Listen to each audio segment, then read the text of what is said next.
Salut, je reprends ma caméra après quelques mois de pause à nouveau et j'ai envie de vous parler à cœur ouvert aujourd'hui. J'ai envie de vous parler de l'avenir de ma chaîne, j'ai envie de vous parler de mon rapport à YouTube et aux réseaux sociaux et j'ai envie de vous partager un peu plus à cœur ouvert pourquoi ma chaîne YouTube est un petit peu à l'abandon depuis 2022 ou 2023. En fait, la première chose que je voulais vous partager aujourd'hui, c'est que vous me manquez. Autant les personnes qui sont là depuis mes débuts, qui soutiennent toujours mes vidéos depuis toutes ces années, que les personnes que je ne connais pas du tout et qui tombent par hasard sur une de mes vidéos, qui la regardent en laissant ou pas un commentaire de soutien, d'encouragement ou parfois de remerciement.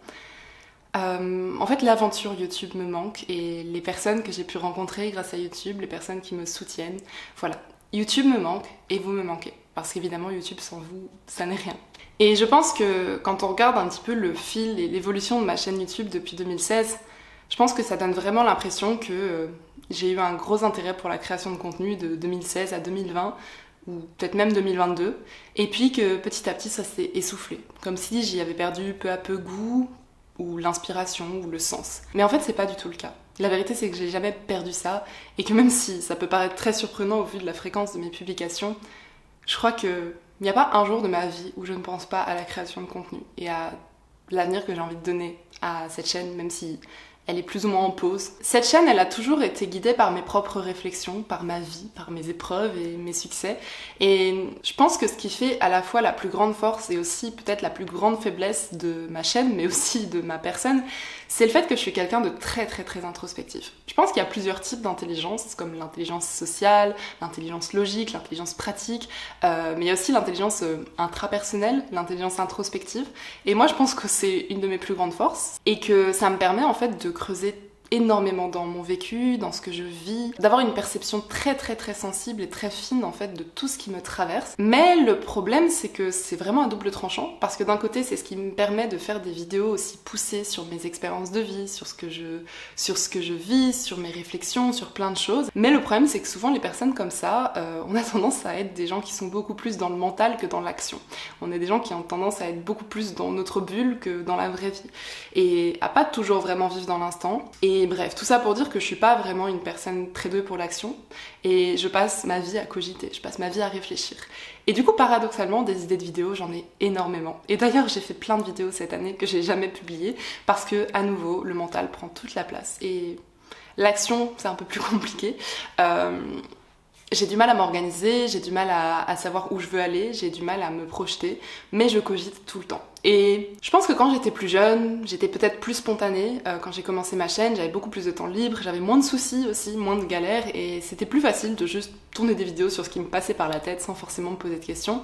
Et j'avais moins ce blocage par rapport à l'action qu'aujourd'hui. Et j'ai l'impression qu'aujourd'hui, j'ai tendance à me prendre beaucoup plus la tête, donc je pense que c'est déjà un truc que j'ai envie de changer dans ma vie. J'ai envie d'être plus dans la vie présente, j'ai envie d'être plus dans l'action spontanée et moins dans le fait de cogiter. Mais bon, je sais que j'ai un profil anxieux, je sais que j'ai, comme je vous l'ai dit, un profil très introspectif. Et comme j'ai dit, c'est à la fois une très grande force et en même temps une très grande faiblesse. Et clairement, pour tout ce qui est passage à l'action et concrétisation de mes projets, c'est vraiment pas une très bonne chose. Mais je sais que même si c'est un des pièges dans lesquels je peux tomber, c'est pas du tout la seule raison pour laquelle je poste de moins en moins. La vérité, c'est que ma vie, elle a énormément changé depuis 2020.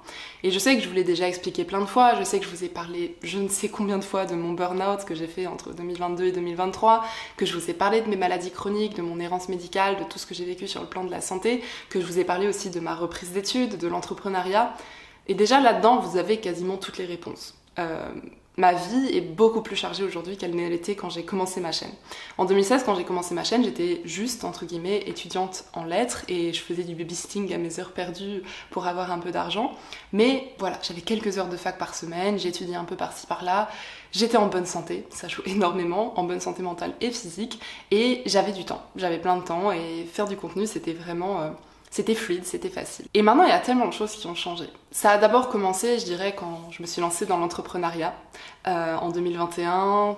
J'ai commencé en 2020-2021. Les premières années, c'est très dur en fait. Les premières années, ça prend beaucoup de place et c'était pas forcément évident, mais j'arrivais plus ou moins à équilibrer ça avec YouTube. Mais c'est là que tout a basculé, puisque vers 2022, j'ai fait un burn-out et c'est à partir de là que le rythme de mes vidéos a commencé à vraiment décroître. Et Aujourd'hui, je prends de plus en plus conscience d'une chose, c'est que ce burn-out n'était pas du tout un burn-out professionnel, même si évidemment le stress de l'entrepreneuriat, ça a été sûrement le déclencheur, mais la vérité, c'est que ça a juste été la manifestation de problèmes de santé sous-jacents, non diagnostiqués, à commencer par mon TDAH, parce que comme j'avais pas encore vraiment de diagnostic de TDAH, je l'ai eu assez tardivement, j'ai pas eu les adaptations, j'ai tenté de me forcer à fonctionner normalement, alors que j'avais pas du tout un profil neurotypique, et dans l'entrepreneuriat, en fait, on est tellement livré à nous-mêmes qu'en fait, l'absence de structure, ça a fait que mon TDAH, c'est vraiment décuplé. Parce que être TDAH et entrepreneur, ça crée beaucoup de friction en fait. Et quand j'étais étudiante et stagiaire, je me disais j'ai tellement hâte d'être à mon compte, j'ai tellement hâte d'être libre, d'avoir du temps libre pour pouvoir créer du contenu. J'étais persuadée que dès que j'aurais fini mon master, c'est-à-dire en 2020, j'allais pouvoir passer ma vie à créer du contenu et vraiment m'engager dans YouTube, etc. Mais en fait, ça a été tout l'inverse parce que dès le moment où j'ai été livrée à moi-même, je me suis rendu compte en fait de mon TDAH, je me suis rendu compte de mes difficultés organisationnelles, de mes difficultés exécutives, etc. La liberté ne m'a pas vraiment aidée, au contraire. Le manque de structure quand on est TDAH, c'est à la fois ce qui nous correspond le mieux, c'est ce à quoi on aspire le plus, et en même temps ça peut très vite se retourner contre nous parce que ça exige une structure et une organisation qu'on a énormément de mal à mettre en place par nous-mêmes. Donc bref, il y avait le TDAH, mais comme vous le savez aussi maintenant, il y avait aussi des pathologies. Parce que les maladies dont j'ai été diagnostiquée récemment, elles sont là depuis bien plus longtemps que mon burn-out, et elles étaient là en sous-jacent, même si elles se sont vraiment décuplées avec le burn-out, pour plusieurs raisons. La première, je pense que c'est le stress. Le burn-out, c'est vraiment une montée d'anxiété très très très forte, et le stress, ça fait pas du bien au corps, donc quand on a des maladies, ça va vraiment les aggraver. Mais paradoxalement aussi, le repos. Le repos qui a dû suivre en fait mon burn-out, donc la phase de récupération, et je pense qu'elle m'a pas fait du bien sur tous les plans. Parce que malheureusement, ça m'a mis dans un besoin de repos tellement intense que je me suis beaucoup déconditionnée physiquement. Et le déconditionnement, en fait, je pense que ça a beaucoup aggravé certaines de mes pathologies. Ça, je pense que je vous l'expliquerai plus en détail. Je vais bientôt faire une vidéo, je pense, d'abord sur mon errance médicale, pour vous raconter vraiment tout ce par quoi je suis passée, et ensuite une vidéo sur la vie avec le syndrome d'Ehlers-Danlos, et toutes ces comorbidités, évidemment, parce que, voilà, il y en a plusieurs. Mais je pense de plus en plus que le déconditionnement physique qui a suivi mon burn-out, donc les mois que j'ai dû passer à me reposer pour récupérer et guérir, en fait ça a aggravé certaines de mes pathologies. Et je m'en rends vraiment compte de plus en plus. Ce qui d'un côté est rassurant parce que ça voudrait dire que le reconditionnement physique pourrait aider, et en même temps, vu l'état de ma santé actuelle, se reconditionner c'est très difficile. Donc bref, ça pareil, c'est un très vaste sujet, ma santé. C'est vraiment un énorme sujet qui a pris beaucoup de place dans ma vie ces dernières années. Tout ça pour dire que le burn-out, ça a été le gros tournant dans ma vie. Et pas que sur ma chaîne. Ça a impacté toute ma vie, sur tous les plans. Mon avenir, ce que je veux faire de ma vie, mon quotidien. Tout a été bousculé parce que généralement, un burn-out, il y a un avant et un après, on remonte la pente, on commence un nouveau projet, mais moi, j'ai jamais eu cet après, en fait. J'ai jamais eu cet après burn-out, puisque ce burn-out, en fait, c'était que la face visible de l'iceberg. C'était vraiment la boîte de Pandore, quoi. Et dès le moment où j'ai fait ce burn-out, je me suis pris, mais vraiment, des années et des années et des années de problèmes ignorés. Et j'ai dû apprendre à vivre avec tout ça. Et donc, pour en revenir à YouTube, en fait, forcément... tout ça, ça a fait que ça a été très compliqué de continuer la création de contenu, par manque d'énergie, à cause de ma santé, par manque de temps, parce que j'ai quand même essayé de continuer à gérer ma vie comme je pouvais, mais aussi par, je pense, à cause de certaines questions existentielles. Parce que forcément, quand on se prend un tel tsunami en plein milieu de sa vingtaine, on remet tout en question. Et honnêtement, je pense que c'est la raison principale de mon absence. Je vous ai dit que j'étais quelqu'un qui réfléchissait beaucoup, qui était beaucoup dans le mental, qui faisait toujours de l'introspection, qui essayait beaucoup de trouver du sens et des raisons et des explications à tout. Mais là, j'avais plus de réponse à mes questions. Et je pense que ça a fait que c'était très compliqué pour moi de savoir quelle direction je voulais donner à ma chaîne. Et je pense que j'ai eu besoin de beaucoup de temps pour intégrer tout ce que je vivais. Et que tant que tout n'était pas plus clair dans ma tête, c'était compliqué pour moi de revenir sur YouTube. Et évidemment, ça fait pas 3 ans que je suis au fond du trou, j'ai eu des moments où ça allait mieux, des moments où d'ailleurs je postais un petit peu sur YouTube, beaucoup de moments aussi où j'ai créé plein de contenus que j'ai juste jamais eu le courage de poster ensuite. Mais voilà, je pense que ça, c'est vraiment le truc principal. Et en même temps, je suis persuadée au fond de moi que tout ce que j'ai vécu ces dernières années, c'est vraiment un terreau très fertile pour le contenu que je vais créer dans les prochaines années, je l'espère. Parce que, évidemment, tout ce que j'ai pas réussi à vous partager ces dernières années, ça reste là. J'en ai tiré plein de choses, c'est une expérience que j'ai envie de partager. Je compte vraiment le faire, je compte vous montrer l'avant, le pendant et l'après. Je ne sais juste pas encore comment, et j'y réfléchis. Mais je pense que cette vidéo, c'est déjà une première petite pierre que je pose dans cet édifice du futur de ma chaîne. À côté de ça, vous le savez aussi, évidemment quand j'ai fait mon burn-out, j'ai dû arrêter de travailler, mais j'ai très vite dû reprendre un petit peu d'activité professionnelle pour des raisons financières, mais aussi parce que si je disparaissais de mon entreprise allait juste mourir, parce que je suis toute seule vu que je suis auto-entrepreneuse, donc forcément c'était compliqué de laisser ça en pause trop longtemps, donc j'ai dû quand même reprendre un petit peu mes activités, pas à temps plein évidemment, mais dans la mesure du possible.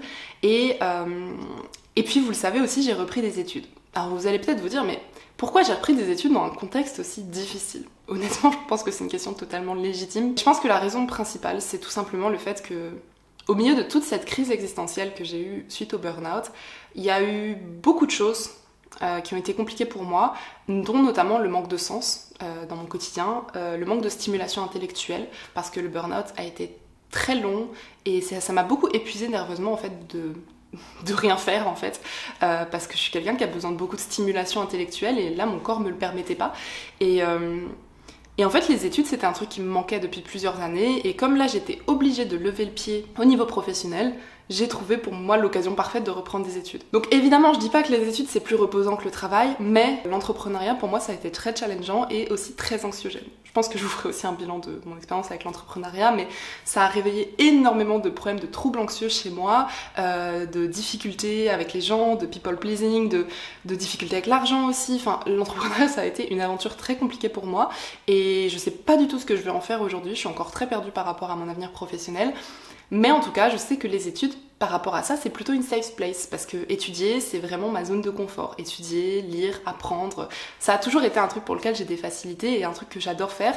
Et contrairement à l'entrepreneuriat, ça me causait pas vraiment d'anxiété. Et l'anxiété, c'est la cause première du burn-out, bien plus que le surmenage à proprement parler. Certes, les études, ça a rajouté un poids énorme dans mon quotidien, mais c'est un poids qui me faisait du bien mentalement, c'est un poids qui me permettait de conserver mon estime de moi sans déréguler trop mon système nerveux en me causant davantage d'anxiété, etc. À part évidemment peut-être les périodes de partiels qui sont malgré tout toujours anxiogènes, surtout avec l'aspect logistique, vu que je passe mes partiels à Toulouse, que j'habite à Bruxelles, donc voilà, c'est quand même assez contraignant, mais je regrette pas du tout ce choix et c'est pour ça que j'ai continué cette licence malgré les difficultés. Mais donc forcément, les problèmes de santé, plus la reprise à temps partiel de mon travail, qui reste quand même de l'entrepreneuriat, donc qui est assez difficile à gérer même si c'est pas à temps plein, et les études en plus, forcément il reste pas beaucoup de place. Déjà pour une personne en bonne santé, je pense que ce serait compliqué d'être créatrice de contenu en plus de tout ça, et en plus de ça, voilà, je suis pas une personne valide, je suis pas une personne en bonne santé, j'ai jamais été en aussi mauvaise santé. Niveau santé mentale, il y a des hauts et des bas, mais j'ai connu pire. Par contre au niveau de ma santé physique, j'ai jamais été en aussi mauvaise santé physique de ma vie,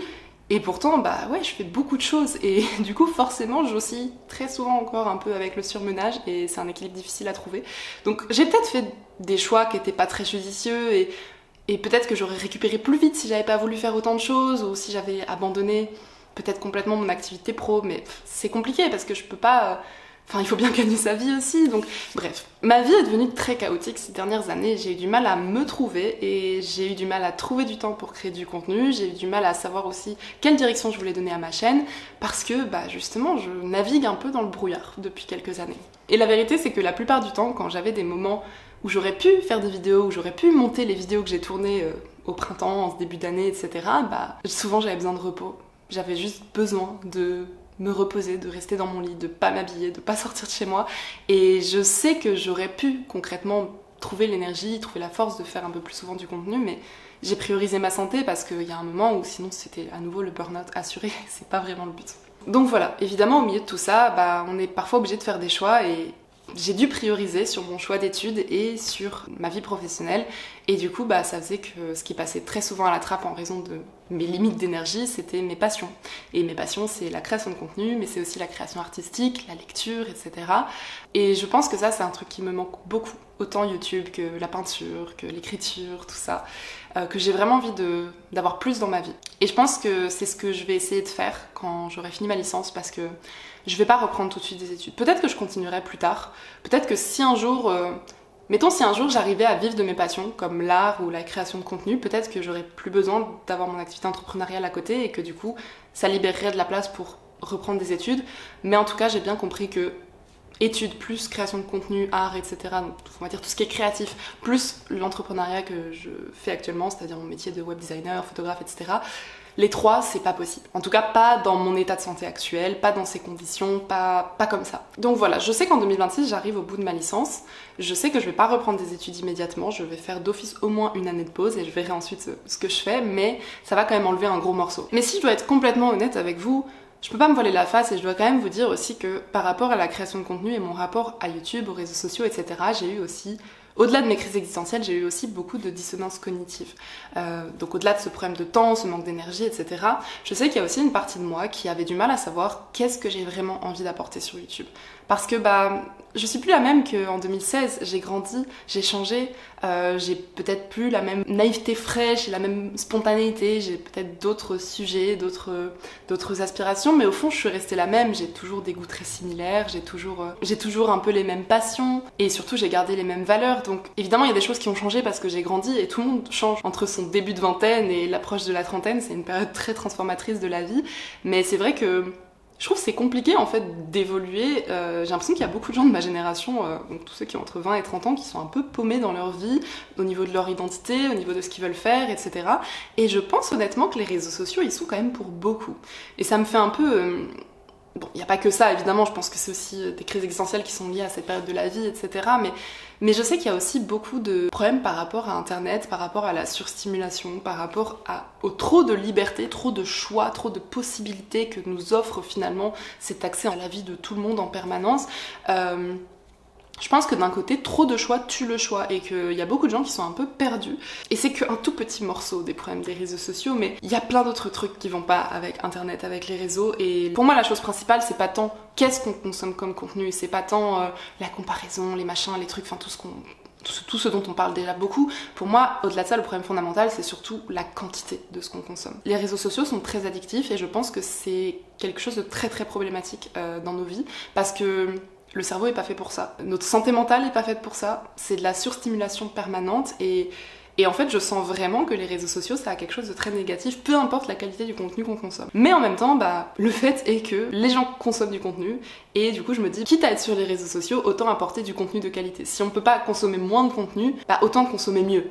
Du coup, je sais qu'il y a une partie de moi qui veut continuer à faire un peu de mon contenu une safe place, de partager des choses qui nourrissent l'esprit, qui font du bien, qui vont un peu à l'encontre du divertissement parfois un peu vide et addictif qu'on consomme sur les réseaux sociaux, qui sont vraiment juste pour aspirer notre attention en permanence.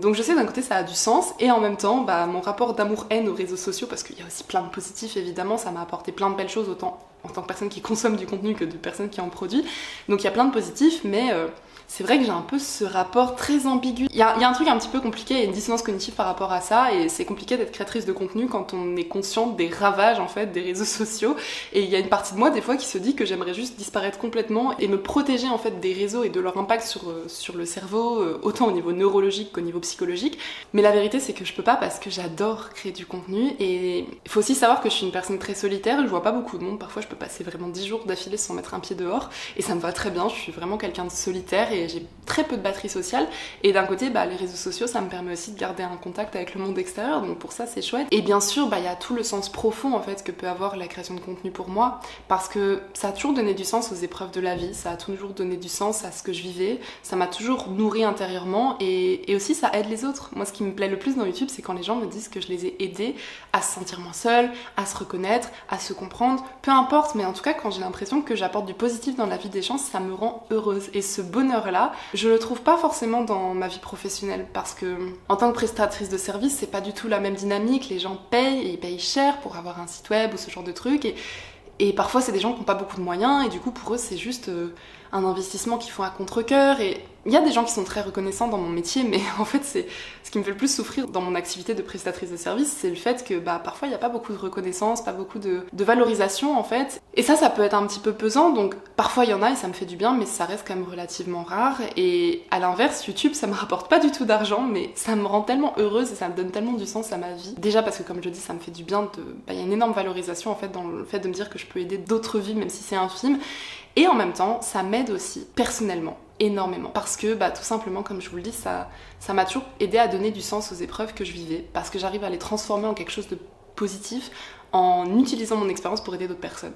Donc ça m'aide aussi directement à donner du sens en fait aux difficultés que je vis. Que ce soit la maladie chronique, le burn-out, le TDAH, les traumatismes, enfin, tout ce que j'ai vécu, j'aime bien le transformer en des partages d'expériences et me dire voilà, j'ai souffert mais ça n'a pas servi à rien. J'arrive à transmuter ça en le partageant, en tirant des choses, etc. Et ça c'est quelque chose de très thérapeutique pour moi aussi directement. Donc voilà, pour moi il y a vraiment un échange très positif en fait dans la création de contenu. Et ça me nourrit et j'aime ça, tout comme j'aime créer de l'art, j'aime inspirer les gens avec des jolies œuvres, j'aime faire des beaux tableaux, je rêve d'écrire des livres. Je suis une personne qui adore créer. Si j'arrête de créer, je vais m'éteindre intérieurement. Donc aujourd'hui, la création, ça passe beaucoup par Internet. Même si je voulais juste être artiste, j'aurais besoin d'Internet pour faire connaître mon art de toute façon. Donc au fond, moi, je sais que ça a jamais été une question d'arrêter les réseaux, c'est quelque chose que j'aime et je compte continuer. Et je le sens parce que comme je vous le dis, même quand je ne suis pas sur les réseaux, j'y pense tout le temps, tous les jours, et ça me manque et vous me manquez. Et c'est sur ça que j'ai commencé cette vidéo et c'est sûrement sur ça que je vais la clôturer doucement parce que j'ai partagé plein de choses un peu dans tous les sens mais j'avais besoin en fait de vous parler à cœur ouvert parce que j'ai besoin de connexion avec vous. Il y a plein de gens en fait, des personnes très bien attentionnées, des abonnés de longue date qui m'ont envoyé des messages adorables en me disant mais tu sais Juliette, t'as pas besoin de te justifier quand tu peux pas poster, nous on comprend et quand tu partages des choses on est content et quand tu peux pas partager il y a pas de souci. Et ça me touche trop quand les gens me disent ça parce que c'est tellement déculpabilisant, ça fait du bien à entendre ou à lire. Mais en même temps, je me vois pas poster une fois tous les 6 mois et poster une vidéo random sur le TDAH ou sur mes études sans vous expliquer pourquoi j'ai disparu. J'ai l'impression que ça enlève toute la dimension humaine qui me relie à vous en fait. Et cette dimension humaine, ça me tient à cœur de la garder. Il y a une chose dont j'ai vraiment pris conscience ces dernières années, c'est que ma conception des réseaux sociaux, de ma communication, de ce que je veux faire, c'est pas qu'une question d'algorithme, c'est pas qu'une question d'engagement envers vous, mais c'est tout simplement que ça ne peut pas être sporadique. C'est pas comme ça que je consomme ma création de contenu, c'est pas comme ça que j'ai envie de créer, tout simplement parce que moi j'aime bien la continuité, j'aime bien quand il y a quelque chose de régulier, quand il y a presque un storytelling, une histoire qui s'en dégage. Et du coup, si je vous partage des petits bouts de ma vie ou des sujets random tous les 6 mois, il n'y a pas cette continuité, ça a moins de sens pour moi. Moi, j'ai envie de vous montrer mon évolution, j'ai envie de vous montrer comment je remets de l'ordre dans ma vie, comment j'essaie de naviguer avec les challenges et les épreuves, mais j'ai pas envie que ce soit juste poster une vidéo de temps en temps juste parce que, pour éviter que ma chaîne meure. Non, c'est pas ça le projet. Et la vérité, c'est que le projet que j'ai vraiment dans mon cœur là depuis 3 ans, c'est de me dire je vais vous partager en fait ma remontée. Je vais vous partager ce retour d'expérience et comment je reprends ma vie en main. Ça c'est un truc que j'ai trop envie de faire, j'ai envie de faire des vlogs, j'ai envie de vous partager comment je remets de l'ordre dans ma vie. Mais la vérité c'est tout simplement que ça a pris beaucoup plus de temps que je croyais. Je pensais que ça allait être 6 mois compliqués, ça fait 3 ans. Et je crois que des fois, juste, faut accepter que les choses prennent plus de temps que prévu. Même si ça me fait très mal au cœur d'avoir dû laisser un peu YouTube de côté pendant tout ce temps. En fait, c'est comme ça a pris du temps et il y a des choses qui prennent beaucoup de temps et ça veut pas dire que tout tombe à l'eau. Il faut juste accepter parfois de se retirer un peu et je sais que je vais remonter la pente. Je sais que ma vie va pas rester telle qu'elle est comme ça éternellement, qu'il y a toujours des hauts et des bas et qu'en fait, ça peut pas toujours être des fluctuations sur quelques semaines ou quelques mois. Parfois, il y a des choses qui prennent beaucoup plus de temps. Et j'ose espérer que du coup, le prochain chapitre de ma vie sera aussi très long et m'apportera beaucoup de choses et que je pourrai cette fois le partager avec vous. Donc voilà, je sais que j'ai vraiment envie de vous documenter un petit peu ma nouvelle vie, comment est-ce que je reconstruis en fait ma vie et mes rêves et ma personne aussi, qui je suis, à quoi j'aspire après toutes ces épreuves. Ça, j'ai envie de le partager avec vous, j'ai envie que ça puisse inspirer, que ça puisse aider d'autres personnes. Et j'espère que le moment est bientôt venu. Je veux pas faire de promesses, je veux pas m'engager à dire voilà, à partir de telle date vous aurez du contenu. Non, j'essaie de voir un petit peu comment les choses se présentent. J'attends pas le bon moment ou le moment parfait parce que je sais qu'il n'existe pas, mais je sais aussi qu'il y a des mauvais moments, ça malheureusement. Et dernièrement j'en ai eu pas mal, mais voilà. Je voulais juste vous partager un petit peu ça parce que ça a pas mal traîné en longueur, ça fait longtemps que mon contenu justement est devenu très sporadique et ça me tient vraiment à cœur en fait de commencer un nouveau chapitre et j'espère vraiment que c'est pour bientôt, donc voilà. J'avais besoin de faire un premier pas vers vous, de faire un premier pas pour revenir un petit peu et je vais voir un petit peu où ça me mène dans les prochaines semaines et les prochains mois. En tout cas, sachez que YouTube me manque et que vous me manquez beaucoup et n'hésitez pas à me partager votre vie, à me partager ce que vous vivez, vos épreuves, vos questionnements parce que je sais que ça peut aussi beaucoup m'intéresser de savoir ce que vous traversez pour savoir comment mon contenu peut aider mon audience, quels sont les sujets en fait qui vous intéressent, qui vous tiennent à cœur, qui vous touchent en fait. Ça peut aussi beaucoup m'aider à savoir quelle direction donner à ma chaîne. Donc sachez que c'est toujours le bienvenu quand vous me partagez des petits bouts de votre vie. Donc voilà. Sur ce, je vous souhaite une très belle journée. J'espère poster à nouveau d'ici la fin de l'année, mais si c'est pas le cas, en tout cas, je vous souhaite de très belles fêtes, je vous souhaite une très belle fin d'année. Et j'espère vraiment de tout cœur pouvoir vous dire à très bientôt.